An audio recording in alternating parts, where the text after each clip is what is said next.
part B, now we're going to deal with the angles. Okay, so we want to find the measure of angle X, Y, V. I wanted to say Z, but it's V.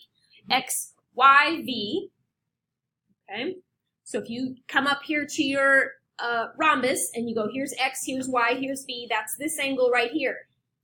We don't know anything about this angle except for there's an A in there, right?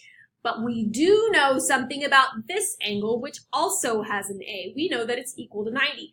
So let's solve for A. If we take 14A plus 20 equals 90, subtract the 20 from both sides, we've got 14A equals 70. So when we divide both sides by 14, we get A equals 5.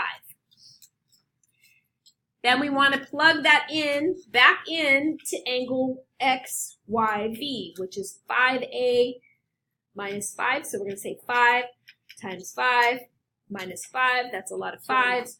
So 25 minus 5, I got 20 degrees.